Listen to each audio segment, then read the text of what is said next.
మనకు భక్తి లేకపోతే ఎలా ఉంటాము, భక్తి ఉంటే ఎలా ఉంటామని కొన్ని మాటలు చెప్పి ముగిస్తాను. సామెతల గ్రంథము 28వ అధ్యాయం. సామెతల గ్రంథం 28వ అధ్యాయం మొదటి వచనం. సామెతల గ్రంథం 28 మొదటి వచనం.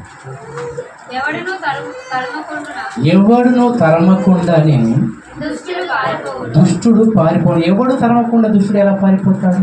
కింద చెప్తున్నాడు, నీతిమంతులు సింహం వలె ధైర్యంగా ఉండదు. ధైర్యం లేకపోతే ఏం జరుగుతుంది ఇప్పుడు చెప్తాను. వింటారు కదా? ధైర్యం లేకపోతే ఏం జరుగుతానికి కొన్ని మాటలు చెప్తాను. నీతిమంతుడు ధైర్యంగా ఉంటే అపవాది మన దగ్గర కాదు. ధైర్యం లేకపోతే ఏం జరుగుతాయని ఆలోచించినట్లయితే ఈ యొక్క 15-20 రోజుల్లో ఈ ఆగస్టు నెలలో మన కళ్ళ ముందు మనకు తెలిసిన వాళ్ళు ఒక ముగ్గురు చనిపోయారు. అర్థమైందా? మనకు తెలిసిన వారు మన కళ్ళ ముందు, మన ఇంటి పక్క వారు, మన ఇంటి ముందర వాళ్ళు చనిపోతారంటే వాళ్ళకి చనిపోయిన తర్వాత మన కళ్ళ ముందు వాళ్ళేది చనిపోయారు, మనం ఎందుకు బ్రతుకున్నాం అనేది మనం ప్రశ్నించుకోవాలి ఇప్పుడు. అర్థమైందా? మన కళ్ళ ముందు ఎవరైనా చనిపోయారంటే వాళ్ళు ఎందుకు చనిపోయారు, అసలు ఎందుకు మనం బ్రతుకున్నాము, ఈ చావు వెనుక దేవుడు ఏమన్నా రాయించాడా? ఒకరు హార్ట్ అటాక్ వచ్చి చనిపోయారు, ఒకరు ఉరి వేసుకొని చనిపోయారు, మళ్ళీ ఇంకోరు హార్ట్ అటాక్ వచ్చి చనిపోయారు. నేను నిజంగా పిల్లరా ఈ చావులు ఎప్పుడైతే జరుగుతుంటాయో నేను బైబిల్ దగ్గరకు వచ్చి కూర్చుంటాను. దేవా, ఇది నిజంగా నువ్వు ఏదైనా మాకు తెలియజేయాలి, ఇది ఎందుకు ఇలా జరుగుతున్నాయి, నీ భక్తుల మరణము భక్తులకు తెలుస్తుంది కదా. నిజంగా అండి, దేవుడిని నమ్ముకున్న వాళ్ళకు వాళ్ళు ఎప్పుడు చనిపోతారు కూడా తెలుస్తుంది కంపల్సరీ. ఆ సూచనలు అవి కొంచెం లక్షణాలు మనకు కనిపిస్తుంటాయి. వాళ్ళు ఏం చేస్తారు తెలుసా, ఇంకా ప్రయాసపడి వాక్యాన్ని ప్రకటించారా అనుకుంటారు. మధ్యగా ఒకటి చెప్తాను, హార్ట్ అటాక్తో చనిపోతే బైబిల్లో చక్కటి మాట ఉంటుంది. హార్ట్ అటాక్ వచ్చిన వాళ్ళు ఎలా చనిపోతారు మాట చూద్దామండి. సామెతల గ్రంథము 28వ అధ్యాయం 18వ వచనం. 18.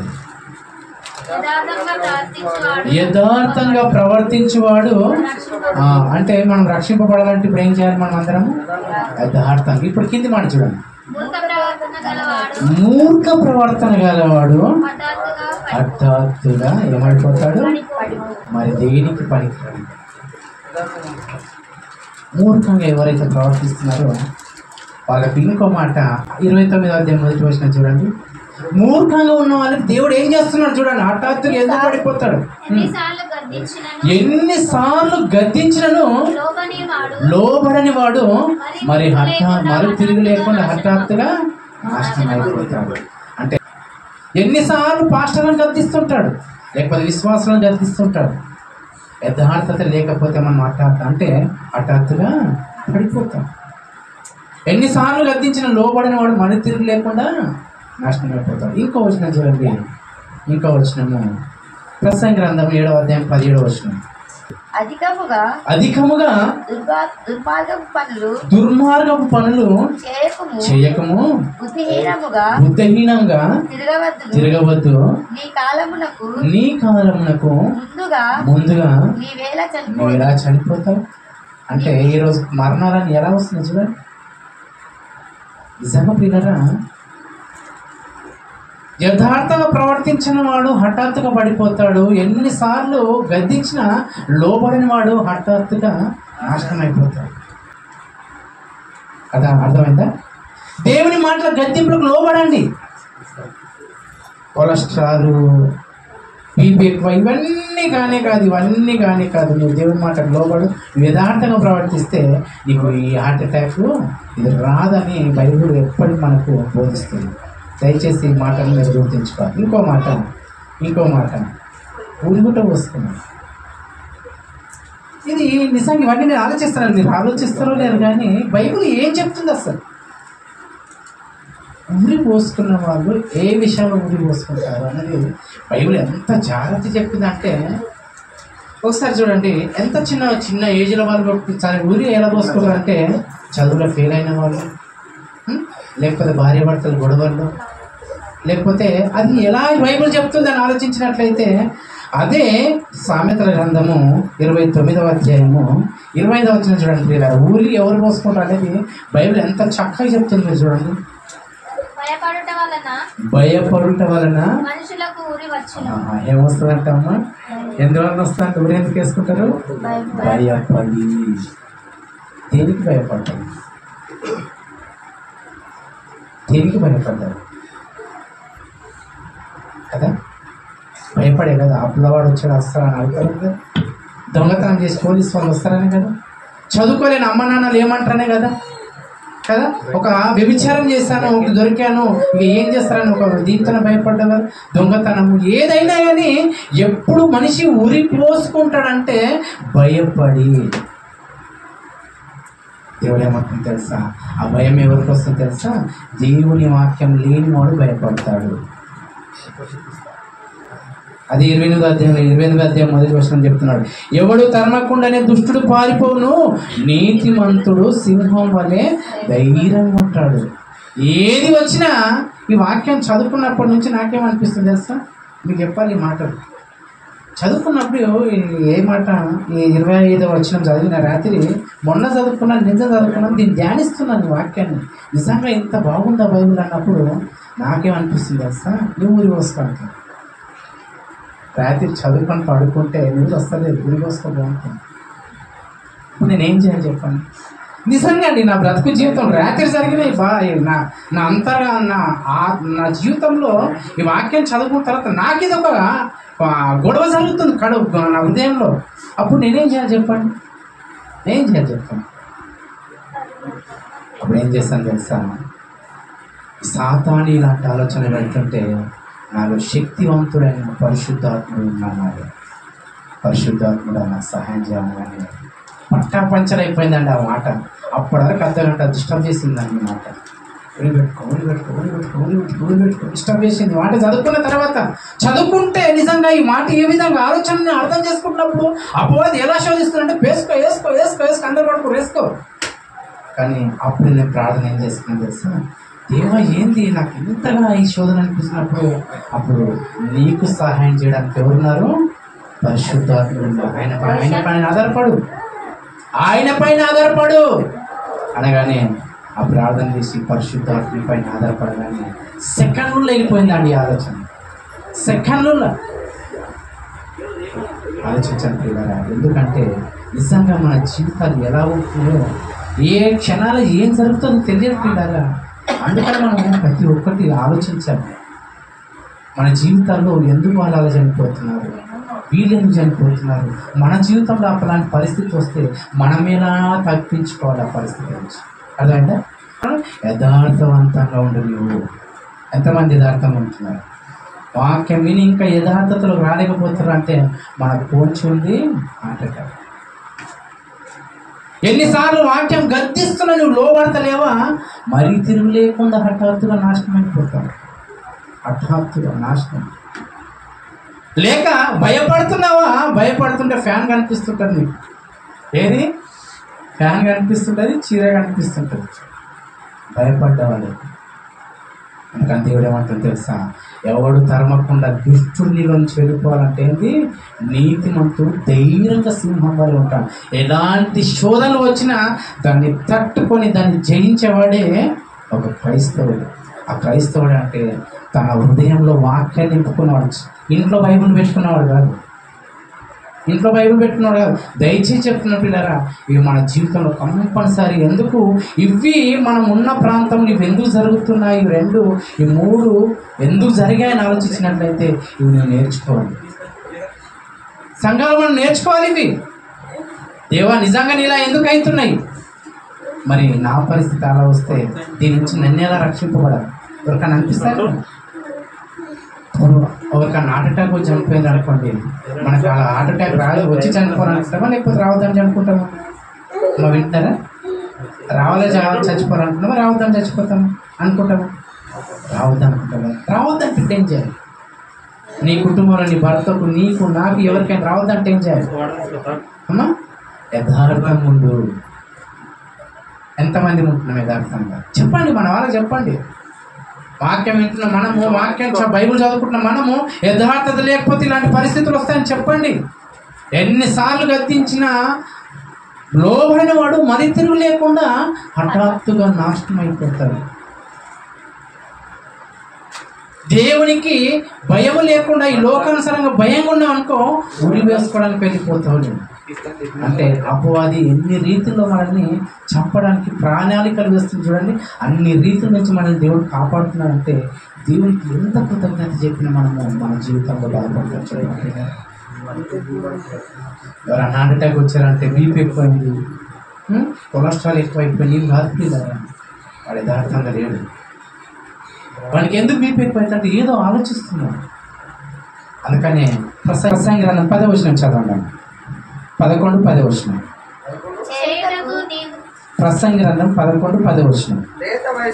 లేత వయసును నడి ప్రయాణమును గతించిపోవును గనుక నీ హృదయములో నుండి వ్యాకులము తొలగించుకొనుము, నీ దేహాన్ని చెరుపుదాన్ని తొలగించుకో. దేహాన్ని ఏం జరుగుతుంది? హృదయంలో వ్యాకులం, ఆలోచన తీసే. బైబిల్ ఎంత బాగా చెప్తుందండి. ఆలోచనలతో కదా టెన్షన్ ఎక్కువ చనిపోతుంది, హార్ట్ అటాక్ వస్తుంది. దేవుడు యథార్థం ఉంటే నీకు టెన్షన్ లేకపోతే నీకు ఎలా హార్ట్ అటాక్ వస్తుంది చెప్తాడు. ఏదో ఆలోచించి చింతించి ఏం చేయాలి, ఎంత ఉంది, ఏం కూడబెట్టాలి, ఎవరికి చెప్పాలి, ఏంది అని ఆలోచించి నీ ఆలోచనలు ఎక్కువైపోయి ఏమైపోయి హఠాత్తుగా పడిపోయిన తర్వాత దేవుడి మాటకు లోబడకుంటున్నప్పుడు దేవుడు ఏమంటున్నా తెలుసా? నీ హృదయంలో వ్యాకులం ఉంచుకోకు. నీ దేహాన్ని చెరుపుతుంది. చనిపోయిన వెంటనే దేహం ఏమైపోతుందండి? వాసనకు పాతి పెట్టడానికి సిద్ధపడుతుంది. ఇలా దయచేసి చెప్తున్నాను ఒకటే మాట ఏంటంటే, వాక్యం వింటున్న మనము దయచేసి ఎప్పుడు యథార్థం ఉండడానికి ప్రయత్నిస్తాము. దేవుని మాట గద్దింపుకు లోబడదాము. ఒకవేళ అధికంగా దుర్మార్గము పనులు చేస్తే నీ కాలానికి ముందు నువ్వు ఎలా చచ్చిపోతావు? దుర్మార్గ పనులు అంటే ఏం తెలుసా? వాక్యం విని వాక్యానుసారం బ్రతకకపోవడమే దుర్మార్గ పనులు. అంకపిల్లరా, ఎందుకంటే వ్యాకులం ఎక్కువ ఆలోచించక అని చెప్తున్నది. ఎందుకు ఆలోచిస్తుంది? బ్రతుకు జీవితంలో కొద్ది రోజులు నుండి వెళ్ళిపోవడానికి ఎందుకు అది చెప్పండి? అంకపిల్లరా, కొద్ది రోజులు ఉండే బ్రతుకుల్లో మనము దేవుని పని చేసి చనిపోవాలని ముందుకు వెళ్ళాలని కోరుకున్నప్పుడు ఇప్పుడు మరి ఈ విషయంలో మనము ఏ విధంగా ఉండాలనేది 2 మాటలు చెప్పేసి నేను త్వరగా ముగించేస్తాను. పిల్లరా, ఈరోజు అందరూ ఈరోజు ఎంతమంది ప్రార్థన చేసుకున్నారు? ఈరోజు మన ప్రార్థన దేవుడు వినడానికి మళ్ళీ ఎప్పుడు మనం ప్రతి ఆదివారం ప్రార్థన ఎలా చేస్తే దేవుడు వింటాడన్న ఆ అంశాలపైన వెళ్తున్నాం కదా. ఈరోజు ఒక మంచి మాటను చూపించి ప్రార్థన దేవుడు వినాలంటే కూడా ఈరోజు ఒక మాట చూపిద్దాం. మీరు వెతుకుందాం. ఈరోజు ఏం చేస్తే దేవుడు మన ప్రార్థన వింటాడు చెప్పండి? మీరు ఎన్ని విన్నారు అవన్నీ మళ్ళీ తీసుకురండి. మళ్ళీ ఈరోజు కొత్తగా ఇంకోటి చెప్తారు. మన ప్రార్థన దేవుడు వినాలంటే ఏం చేయాలి చెప్పండి? వినాలి. మనము పరిశుద్ధంగా, ఇంకా తగ్గింపు మనసు, ఓకే, ఇంకా మన ప్రార్థన దేవుడు వినాలంటే ఒకటి ఈరోజు మన ప్రవర్తన, ఇంకా దేవుని యందు భయభక్తులు, ఇంకా ఏందని చెప్పేగా ఓకే అని పడుకుంటాం చెప్పేస్తాం. ప్రార్థన దేవుడు వినాలంటే ముఖ్యంగా ఈరోజు ప్రార్థన చేసే కంటే ముందు బైబిల్ ఎంతమంది చదివారు?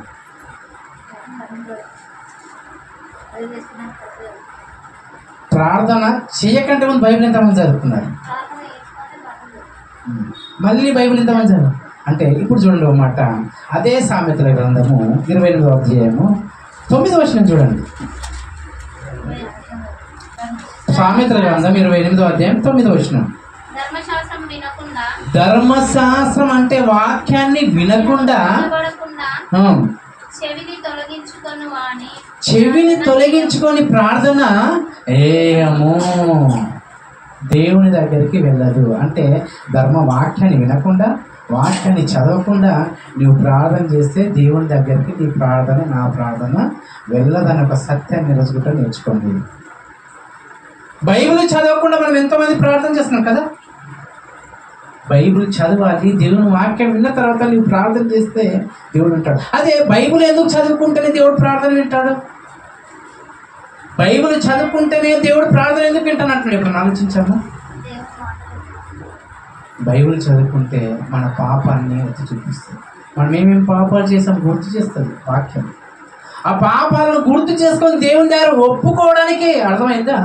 దేవుని మాటలు మనం ఎందుకు వినాలి, దేవుని మాటలు మనం ఎందుకు చదువుకున్న తర్వాత ప్రార్థన చేయాలంటే, నువ్వు బైబిల్ చదువుకున్న తర్వాత లేకపోతే వాక్యం విన్న తర్వాత నీలో ఉన్న ఈరోజు చేసిన ఉదయకాలం నుంచి నీ చూపులో చెడిపోయావా, నీ ఆలోచనలో చెడిపోయావా, ఇంకా ఎందులో మన మాటల్లో మనము తప్పుగా ఏమన్నా ఆలోచించామా, మన ప్రవర్తనలో ఏమైనా తప్పుగా చేసామా, ఎందులో చెడిపోయామనేది ఈరోజు నీ మందిరానికి వచ్చిన తర్వాత నువ్వు గుర్తు చేసుకోవడానికి ఇక్కడ రావాలి. ఈరోజు ప్రార్థన కూడిక అంటే ఏంటి? మనం చేసిన అలవాట్లు కానీ, తప్పులు కానీ, ఆలోచనలు కానీ, ఏదైతే ఉదయం నుంచి లేకపోతే ఆదివారం నుంచి ఇప్పటివరకు ఏవైతే తప్పులు చేశామో అవన్నీ నెమరు వేసుకుని వచ్చి ఇక్కడ దేవుని సన్నిధానంలో వాటిని వాక్యం విన్న తర్వాత నీ హృదయంలో నొచ్చుకొని వాటిని విడిచిపెడితే అప్పుడు దేవుడు నీ ప్రార్థన, నా ప్రార్థన వినడానికి సిద్ధంగా ఉన్నాడు. కానీ మనం చేస్తా తెలుసా? వాక్యం వినకుండా ప్రార్థన చేస్తున్నాం, బైబిల్ చదువుకోకుండా ప్రార్థన చేస్తున్నాం. దేవుని మాటలే అవసరం లేదు అన్నప్పుడు నీ మాటలు దేవుడు ఎందుకు వింటాడు? బైబిల్లో ఉన్న మాటలన్నీ దేవుని మాటలని మనం అనుకుంటే, మన ప్రార్థన మనం మాట్లాడుతున్నాం దేవునితో అన్నప్పుడు, ఆయన మాటలని వినప్పుడు నీ మాట ఆయన ఎందుకు వినాలి? అర్థమైందా? మనమేమనుకుంటే తెలుసా? నీ మాటలు నాకు అవసరం లేదు కానీ నా మాటని విని అహంకారంగా దేవునికి ఎంత ఎంత మనసులో ఉంటున్నాం. నిజంగా ఎంత చిన్న జీవితం అనేది ఎంతో గొప్ప జీవితం అనే దేవుడు పరిశుద్ధుడు పరిశుద్ధుడు పరిశుద్ధుడు. ఆయనను ఆకారాన్ని చూసిన వారు ఇప్పటి వరకు ఎవరు లేరు. అంతటి ఆకారం కలిగిన వ్యక్తి దేవుడు మాట్లాడుతుంటే ఆయన మాట వినకుండా నా మాట వినంటున్న జీవన ప్రార్థన ద్వారా ఈ మాట విన్నాను. ఫస్ట్ నా మాట విని, మొదట నా నీతి నా రాజ్యాన్ని వెతుకు, తర్వాత నీకేం కావాలి నేను ఇస్తాను. మనం ఏం చేస్తున్నాం తెలుసా పిల్లలు? ఎప్పుడు నువ్వు గుర్తుంచుకోండి, బైబిల్ చదవకుండా దేవుని వాక్యం వినకుండా మీ ప్రార్థన ఎప్పటికీ దేవుని దగ్గరికి. ప్రార్థన అంటే ఏం తెలుసా పిల్లరా? ఇది అది లేదు ఇది లేదని కాదు. దేవా నేను పాపను, నేను తప్పు చేశాను తండ్రి, ఏదో ఒక విధానంలో నేను ఉండాలి, నీతిగా ఉండాలి, భక్తిగా ఉండాలి అనుకుంటున్నాను, కానీ ఏదో విధానంలో నిజంగా తండ్రి తప్పు చేస్తున్నాను, దీనికోసం నేను ప్రార్థన చేస్తున్నాను తండ్రి, నేను క్షమించాలా? ఇది చూడండి అన్నమాట. 13వ వచనం చూడడము. అతిక్రమములను దాచిపెట్టువాడు వర్ధిల్లడు, వాటిని ఒప్పుకొని విడిచిపెట్టేవాడు కనికరాన్ని పొందుతాడు. నిజంగా దేవుడు మన ప్రార్థన అంటే ఏం చేయాలంటాము?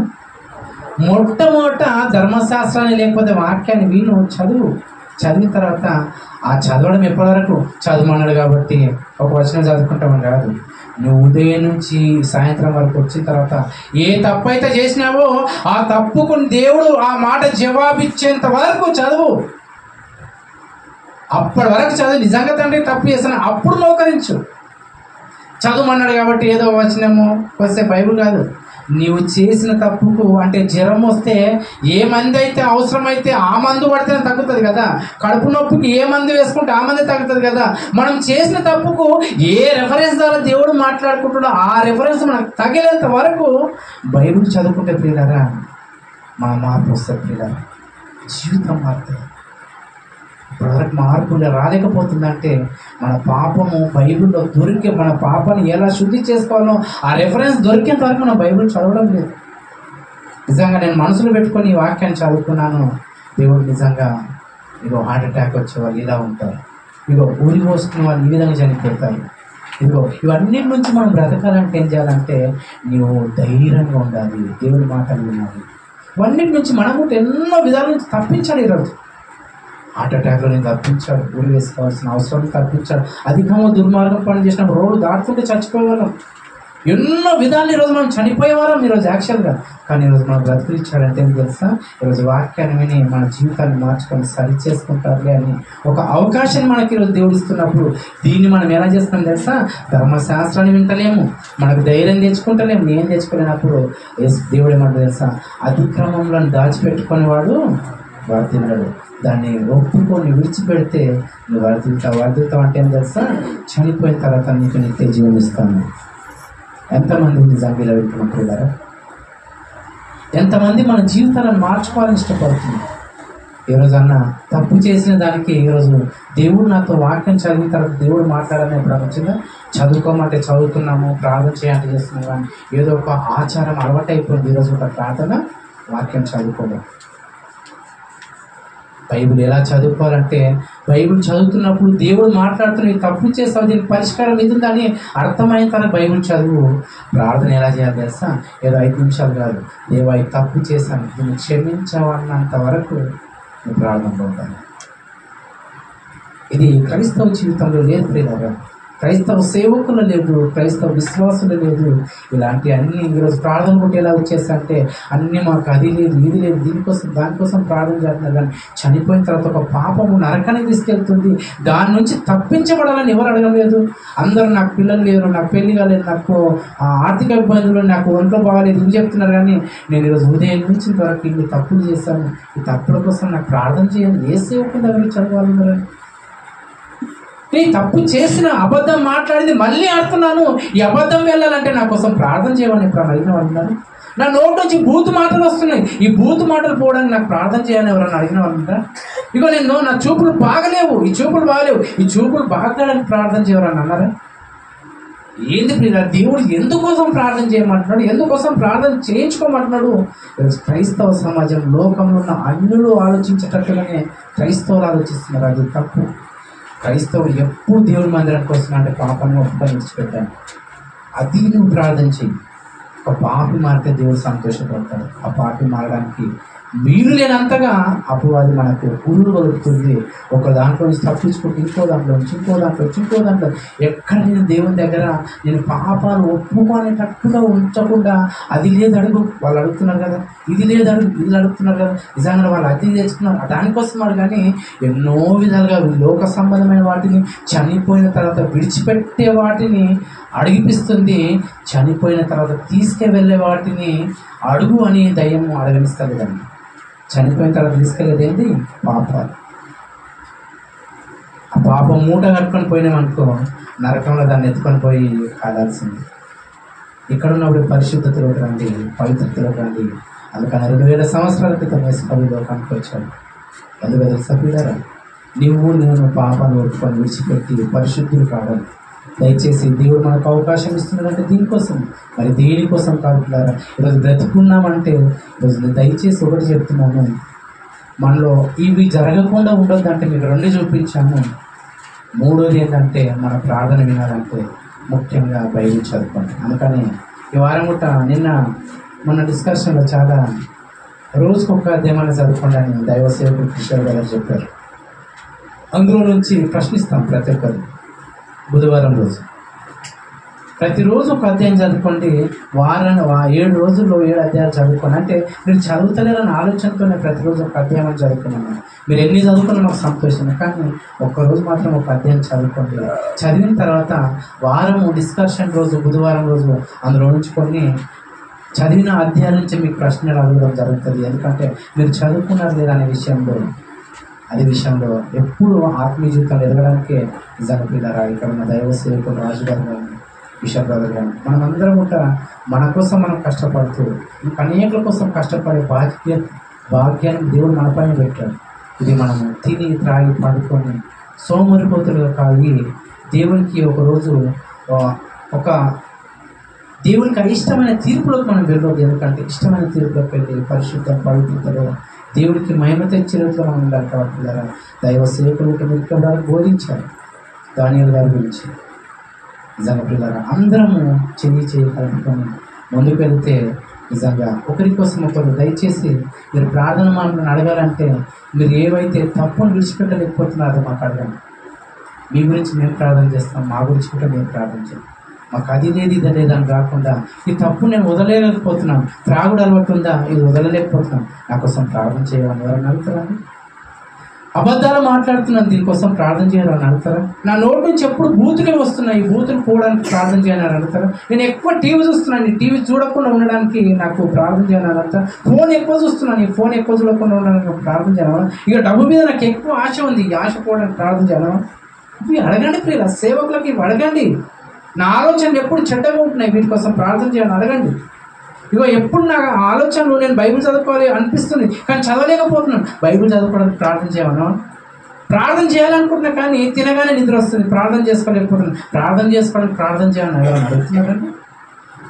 దయచేసి ఈ సమయంలో ప్రతి ఒక్కరూ గుర్తు చేసుకోవాలి, ప్రార్థనలో ఉండాలని. అందుకని యేసుప్రభువు వారు అందుకని ఉదయం అంతా వాక్యాన్ని చెప్పారు, రాత్రి అంతా కొండపైకి వెళ్ళి తండ్రితో మాట్లాడారు. ఆయన భారాన్ని దాంట్లో మనం కనీసము ఒక 5%, 10% అన్న చేతమని పిల్లారు. క్రైస్తవం ఊరికనే కాలేదు, మనం యేసుప్రభువు రక్తం ఊరికనే కడగబడలేము.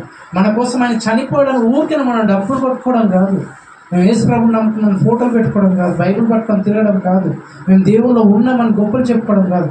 నీవు ఆయన కోసం ఏం చేస్తావు అన్నదే గొప్ప. ఏం చేస్తాను? చనిపోయిన తర్వాత చనిపోయిన మరుక్షణం నేను నీ కోసం ప్రాణం పెడితే నా కోసం నువ్వేం చేస్తావు? ఏం చెప్తావు? చర్చిలోకి వెళ్ళాను, ఏం చేస్తావు? కూర్చున్నాను, ఏమో నిద్ర వచ్చింది, పడుకున్నాను, మళ్ళీ ఏం చేస్తావు? అదే మాటలు, అదే అలవాటు, అదే జీవితం. అయితే ఎందుకు వెళ్ళావు చర్చికి? ప్రతిదానికి లెక్క చెప్పాల్సింది కాబట్టి దయచేసి సమయాన్ని వృధా చేయకండి. సమయం దొరుకుతుంది, డబ్బు సంపాదించడం కాదు, పాపాన్ని ఎలా పోగొట్టుకోవాలని ఆలోచించాలి. సమయం ఉన్నప్పుడు ఎంత వెనక వేసినాను కాదు, ఈ సమయంలో ఎన్ని పాపాలు వెనకలు ఉన్నాయో తీసేసుకోవాలని ఆలోచించాలి. పరిశుద్ధత, పవిత్రత దేవునికి ఇష్టమైంది. మనం భక్తిలో పెరిగి పరిశుద్ధత కావాలని. అందుకని యేసుప్రభువు తన బ్రతికిన జీవితకాలం అంతా దేవుని యందు భయభక్తులు కలిగి ఉన్నందున ప్రార్థన యాచనల చేత అంగీకరింపబడ్డారు యేసుప్రభువు. మనం అలా అంగీకరింపబడాలని కోరుకుంటూ చిన్న మాటలు ముగిస్తున్నాను. ఇందులో కార్యక్రమాల మధ్య ఉన్న దైవ సేవకు జరిపిస్తుంటారు. మరి